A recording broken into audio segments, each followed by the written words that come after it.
किसी भी political party के शक्ति के पीछे उसके पीछे एक सामाजिक संगठन का अपना महत्व होता है। सामाजिक संगठन ही और तय करता है कि उस पॉलिटिकल पार्टी का आने वाला भविष्य क्या होगा। जिस जिस पॉलिटिकल पार्टियों के पीछे एक सोशल ऑर्गेनाइजेशन रहा, उसने एक मुकाम हासिल किया। आप याद कीजिए, वर्ष 1925 में आरएसएस की स्थापना होती है और महज चंद लोग मिलकर करते हैं।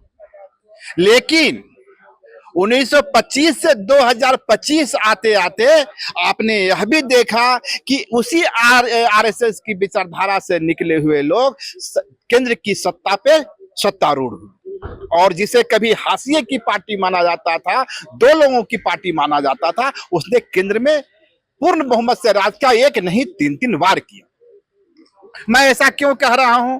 दरअसल आज देव कुमार धाम जी ने एक नई कल्पना पेश की है और वह कल्पना है आरएसएस की तर्ज पर, राष्ट्रीय स्वयंसेवक संघ की तर्ज पर आदिवासी समुदाय के युवाओं को तैयार करना। इसके साथ ही जिस तरह आरएसएस का मुख्यालय नागपुर में है, उसी तरह छोटा नागपुर में भी आदिवासी समुदाय के लिए एक मुख्यालय की स्थापना करना, ताकि वह वहां से आदिवासी समाज के पॉलिटिक्स को नियंत्रित किया जा सके और राजनेता जो कभी कभी निरंकुश हो जाते हैं, पार्टी की विचारधारा से भटक जाते हैं, उसका मार्गदर्शन किया जाए। तो देव कुमार धाम जी, आप तो आरएसएस का नकल करने लगे हैं।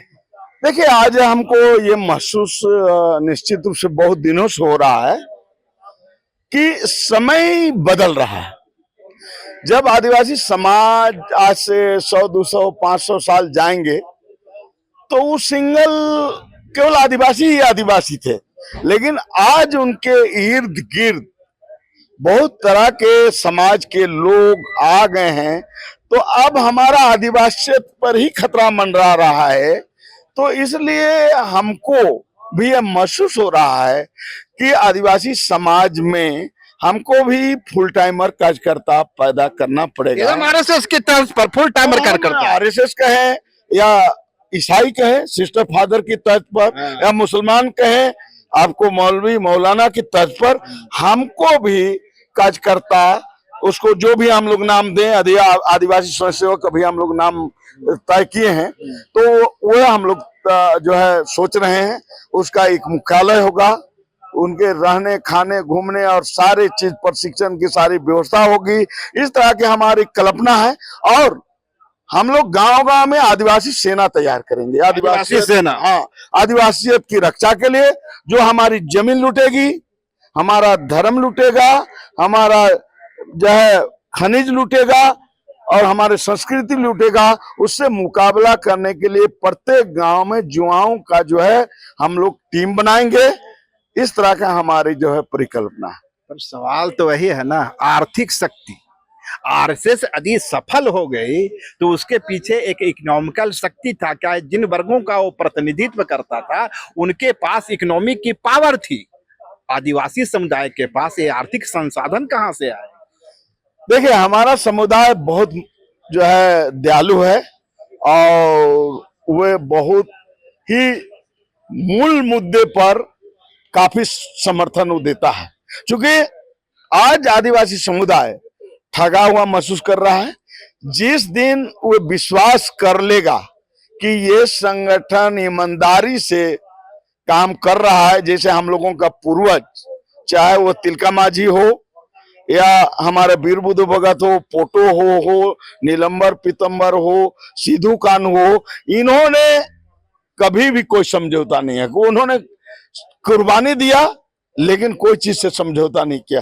अगर इस तरह का संगठन खड़ा हो जाएगा समाज में, तो निश्चित है, मुझे उम्मीद है कि हर घर साल में कम से कम आपको 1000, 1500, 2000 रुपये जो है वो दे सकता है। तो आप समझ सकते हैं कि कितना गांव है, कितना घर है। तो एक एक गांव से लाख लाख रुपया हमें प्राप्त होगा, ये हमको उम्मीद है। क्योंकि हम एक स्कूल के नाम पर जब हमने चंदा किया तो कोई गांव 50,000, 60,000, 40,000, 30,000, 20,000 इस तरह का हमको, और अभी हम लोग 17 एकड़ जमीन खरीद रहे हैं स्कूल के लिए। इसलिए मुझे पता है कि हमारा समाज का क्या शक्ति है। और जब मेरे पास इतना कोयला है, जब यह धरती पूरे भारत देश का 40% खनिज पदार्थ जब मेरे पास है, तो यहाँ का जितने भी उद्योगपति हैं या कोयला खदान के लोग हैं, वो हमको सहयोग करना पड़ेगा। और नहीं सहयोग करेगा तो झारखंड से वो समझ लीजिए कि ना कोयला जाएगा, ना गिट्टी जाएगा, ना मिट्टी जाएगा। ये तैयारी करेंगे, देंगे कि हम भूखे मरेंगे और यहाँ से दूसरा लोग यहाँ माल लेके मजा मारेगा, ऐसा नहीं होगा। इसलिए धन की कोई कमी नहीं है, इच्छा शक्ति की कमी है, ईमानदारी की कमी है। वो चीज अब मजबूरी है कि आज करो या मरो, हमारी स्थिति है, क्योंकि हमारा समाज पर चारों तरफ से हमला हो रहा है। मैं तो बराबर कहता हूँ, चाहे वो सरकार हो, वो भी हमला कर रही है और दूसरे धर्म के लोग तो कर ही रहे हैं। आदिवासी वो केक है जिसे सब निगलना चाहता है। निश्चित रूप से हमको हिंदू भी बर्बाद करना चाह रहा है, ईसाई भी चाह रहा है, मुसलमान भी चाह रहा है और सरकार भी चाह रही है। अब हमारे पास विकल्प क्या है? हमको तो लड़ना पड़ेगा या तो मरना पड़ेगा। अब हमारे पास दो ही विकल्प है, या तो लड़े तो जिंदा रहेंगे और नहीं तो मरे। यही हम लोग। आप जो बात कर रहे हैं आदिवासी स्वयं सेवक की, तो एक कल्पना, ये आपके दिमाग का उपज है, एक दिमाग में है, इसको जमीन पे ट्रांसलेट करने में कितना वक्त लगेगा? देखिए, ये बहुत कम, जो अगला लोकसभा और विधानसभा आते आते इसका स्वरूप खड़ा हो जाएगा। कुछ जिलों में आपने काम किया है? हाँ, मैं एकदम इसी पर बहुत दिनों से काम कर रहा हूँ। अच्छा, इस पर बहुत दिनों से काम कर रहा हूँ और हम दो तरह के कार्यकर्ता बना रहे हैं। एक फुल टाइमर कार्यकर्ता बनाएंगे और एक पार्ट टाइमर, कि भाई सप्ताह में कम से कम तुम समाज के नाम एक दिन दो, समाज के नाम एक दिन दो। तो इस तरह के कार्यकर्ता तो फुल टाइमर होंगे, वे फुल टाइमर होंगे, उनको नियुक्त किया जाएगा और उसके लिए सारा जिम्मेदारी समाज उठाएगा। उसका जो है दवाई से, कपड़ा से लेकर, खाने से लेकर, घूमने से लेकर सारा चीज। और आरएसएस के जो फुल टाइमर होते हैं वो शादी ब्याह नहीं करते हैं, क्या आपके यहाँ भी कोई इस तरह का? देखिए, समय आएगा तो हम लोग उसी तर्ज पर जाएंगे, क्योंकि हम लोग उसका एक ड्रेस भी होगा। हाँ, उस सारा चीज होगा, उस पर सब टोटल चीज होगा कि वो समाज में उसको लोग जानेंगे कि भाई ये कौन आदमी है, उसको तभी तो सम्मान मिलेगा ना। और आदिवासी आरएसएस की एक पहचान देखिए, कहीं मैदान है, खेल का मैदान वगैरह, सुबह सुबह लोग लाठी लेके आते हैं, अपना जो प्रदर्शन होता है लाठी का करते हैं, तो एक पहचान मिलती है कि आरएसएस के लोग हैं। तो क्या हमारे जो आदिवासी स्वयंसेवक के लोग हैं तीर धनुष के साथ जाएंगे? देखिए, निश्चित रूप से हम लोग ये आह्वान करेंगे कि प्रत्येक घर के में जितना भी पुरुष है उसको, हर आदमी को तीर और धनुष रखना है। ये आदिवासी घरों में भी तीर कम रहा है, इसीलिए तो चिंता का विषय, इसीलिए तो उसके साथ शोषण हो रहा है। जिस दिन हर व्यक्ति एक धनुष और एक दर्जन तीर रखने लग जाए, उस दिन देखिए उसका लूट बंद हो जाएगा। तो हम लोग इस पर चलेंगे और सब लोग को एकदम कहेंगे कि हर आदिवासी को अपने सुरक्षा के लिए, किसी को मारने के लिए नहीं, लेकिन कोई हम पर हमला करेगा तो हम लोग छोड़ेंगे भी नहीं, क्योंकि जमीन तो हमरे लूट रहा है, धर्म हमरे लूट रहा है, खनिज पदार्थ हमरे लूट रहा है, जमीन हमरे लूट रहा है, बालू गिट्टी मिट्टी सब हमरे लूट रहा है। तो जो हमारा इस तमाम चीज को लूटेगा तो उस पर तीर भी चलेगा, क्या दिक्कत है?